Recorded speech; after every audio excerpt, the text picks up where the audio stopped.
We have serious issues in our nation today. And therefore, here I have a message to our lovely Prime Minister, Mr. Keir Starmer, to the lawmakers of our land, to the authorities, the judiciary, the police, the other people in charge of various different things in our nation, like the teachers, the prison officials, and so on. We have, my dear friends, serious issues in our nation. Of course, as you could see, we have turned our backs to Jesus Christ a long time ago. And that hasn't done us really good.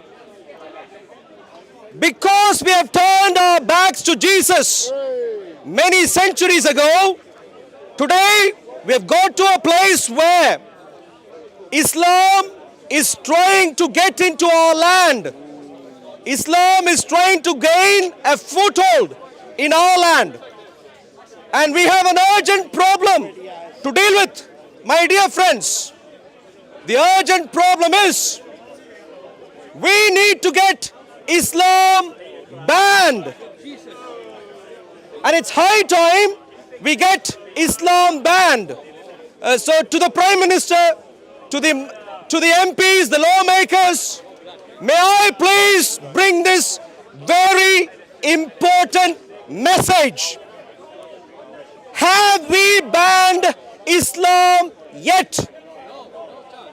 If we haven't, why haven't we? It's unbelievable that we haven't had Islam banned yet. Ban the Christians. It's incredible.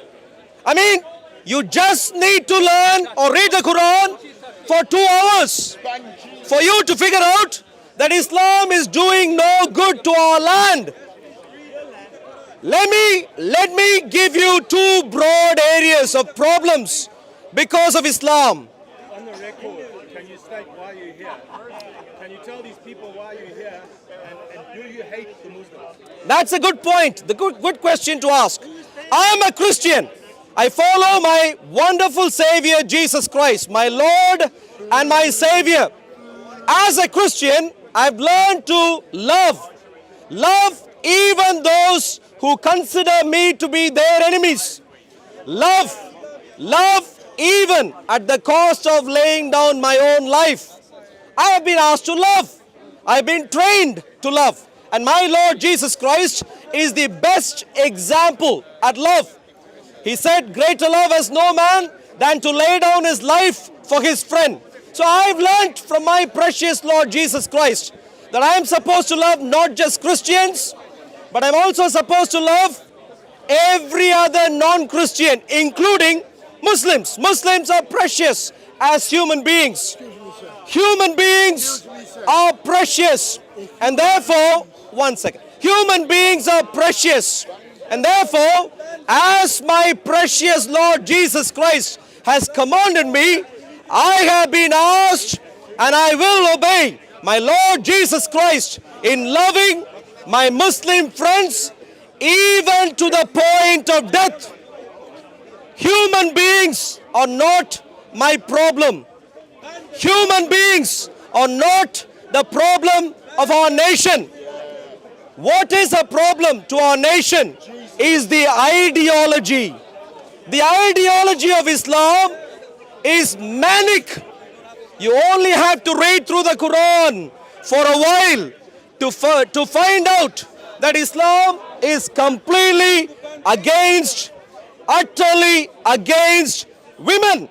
Half of our nation, half the population of our world have been discredited, have been demeaned, have been rejected, have been demoralized, have been removed identity by this ideology, this evil ideology called Islam. To an extent, today, if you consider what Islam does to women, don't look at what is happening here. Because here clearly Sharia isn't in full force. Look at what is happening in nations where Islam rules. My dear friends, so one broad area of problem. Lovely Prime Minister, Mr. Keir Starmer, this is a serious issue that you have to take into account. Are you planning to allow an ideology that demeans, that disrespects, and that objectivizes and removes the identity of half of our population? Yes, he is. Of half of our population. You would be held accountable. The Prime Minister, various ministers, various other lawmakers, all of you would be held accountable for this evil ideology taking root in our nation. And therefore, my dear friends, please wake up. And as Christians, we will cry out from every street corner, from speaker's corner, and from everywhere else in our nation until this evil ideology has been removed utterly in our nation. So that's one major problem. Women, ill treatment of women by Islam is one major issue. There is another major issue. Islam does not just hate half of our population. That's not where it stops. Islam hates. Islam hates. Violently hates all non-Muslims, men or women in our nation. My dear friends, what does the Quran, this book that I hold in my hand, this book that I hold in my hand, what does it teach in relation to non-Muslims, in relation to Jews, in relation to Christians, and in relation to other non-Muslims? What does this book teach? Well, first of all, mildest of the teachings of this book in relation to all those who I've just mentioned, Jews, Christians, and other non-Muslims. Number one, it clearly instructs the Muslims never to be friends, never to be friends with any of us. So as a Christian, I have been ostracized by Islam in relation to everyone who takes this book seriously. So number one, Islam, Quran asks Muslims to never take a Christian or a Jew or any other non-Christian or non-Muslim as a friend ever. Ever. We were never supposed to be taken as friends. Problem number one, it doesn't stop there. It goes beyond that. It demeans me, dehumanizes me. And the shameless Muslims here will never care to listen. While I am speaking, these parrots, shameless Muslims, will not take into account the problems that I am raising. How does Islam demean me as a Christian? How does Islam demean the Jews, Christians, and non-Muslims?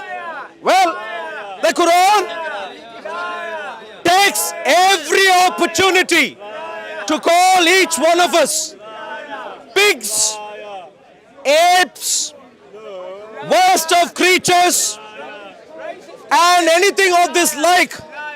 My dear friends, according to a Muslim who reads the Quran, if he has read the Quran for maybe 5 times in his life, he gets to understand that Christians are pigs, apes, worst of creatures. Pigs, apes, and the worst of creatures. So the Quran is a manual of dehumanizing the Jews, the Christians, and non-Muslims. It does not stop there either. Let me quickly get to the remaining points. My dear Prime Minister, Islam, number one, makes Muslims not be friends with me. And so no wonder you have Islamic ghettos. You have people who don't ever learn our culture. Number two, it dehumanizes. So no wonder you have Allahu Akbar shouts every now and then going around killing people in the streets of our nation. And therefore, time to wake up. It does not stop there either. It goes on and tells Muslims or gives instructions to Muslims precisely as to what should happen beyond that. The Quran instructs Muslims to dispossess the Jews, the Christians and the non-Muslims of every property that we have. What did the Islamic State do? The Islamic State followed the Quran verbatim.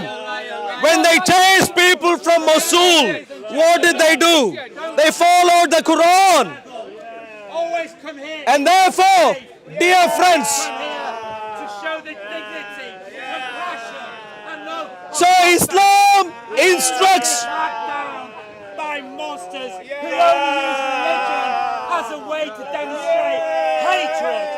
Never be. Are you someone who is knowledgeable in the Quran, sir? Keep your conversations. Clueless people trying to educate. This is what happens. My dear friends, With dignity. good. So, dispossess Christians, Jews and other non-Muslims of our properties. If you are wondering why this hasn't happened yet in our nation to Christians, purely because the gentlemen here haven't got the opportunity. They are waiting desperately for Sharia laws implementation.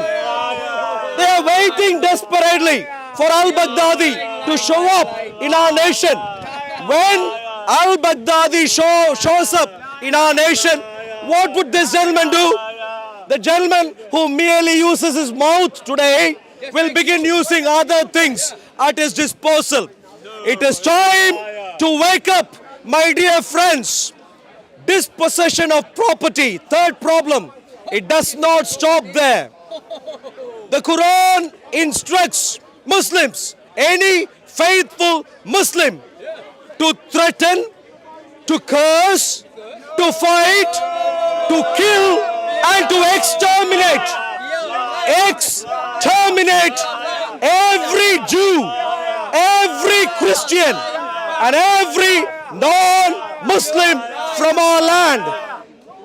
These Mickey Mouse Muslims, when al-Baghdadi shows up, they will suddenly become the lions. Today, they are Mickey Mouses or Mickey Mice. The reason that they are Mickey Mice today is not because they care about the law of the land. Not because of that, but because they are aware if they try anything today, it simply will not work. And therefore, my dear friends, don't look at these people and think these are Mickey Mice. What could they do to us? Time is ticking. My dear friends, time, can you see what is happening here? Muslims are clueless who cannot employ their brains for themselves. And therefore, when al-Baghdadi says, go kill, these gentlemen would say, yes, boss, and will do that. And so, my dear friends, it's time to wake up before it is too late. It is time to wake up. We have always learned from our precious Lord Jesus Christ. What have we learned from our precious Lord Jesus Christ? We have learned to love non-Christians, to serve non-Christians, to treat non-Christians equal to us, to serve non-Christians. What does the Lord Jesus Christ teach? The Lord Jesus Christ teaches us, bless those who curse you, pray for those who persecute you, And therefore, my dear friends, we as Christians will always try and help our Muslim friends, our Muslim neighbors. But the ideology is dangerous. And therefore, it is time for us all to wake up before it is too late. It is time for us to wake up. The Prime Minister of our nation, the other lawmakers, including all the ministers, may I please bring to you a very simple message. And the message is, do not pretend you know Islam. Please don't. If you want to learn Islam and take informed policy choices, please learn. Learn first. Don't hurry into conclusions. Learn first. Despite billions at your disposal, from what we can see, you haven't taken the trouble to learn the Quran. But we, without any public money, have learnt the Quran. So please get help from us. We are willing to give free advice to the government if you need. We can explain to you what the Quran teaches. Back to back, cover to cover, we can explain to you what the Quran teaches. Mr. Keir Starmer and all the rest of the ministers and MPs, please, time to learn. We have had too many terrorist attacks. Please do not think the nation is a nation of fools.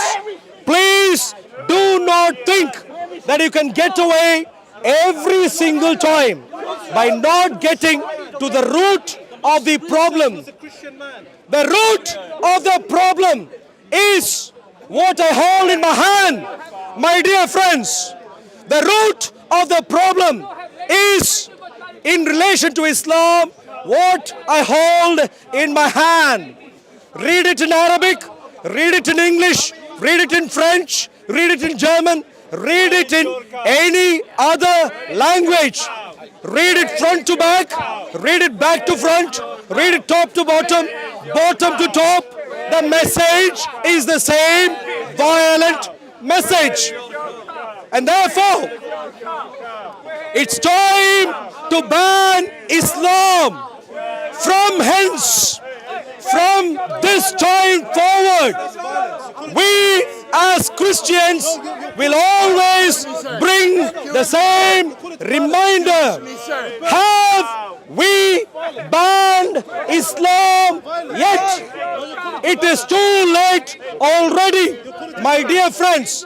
Muslims, it's a humble request to all of you. Even though your Quran has taught you, has indoctrinated to you, to lie, to scheme, to act against us, wake up, leave Islam. Dear Muslim friends, you are all lovely as fellow human beings, but it is time to leave a violent religion. It is time to leave a violent doctrine. Leave Islam. Come and follow the precious Lord Jesus Christ. High time. Muslims have ceased to be Muslims. It's high time. So my dear Muslim friends, time to wake up. And it's time to ban the religion. Because this is fit for no use and it is a ticking time bomb. Wake up before it is too late.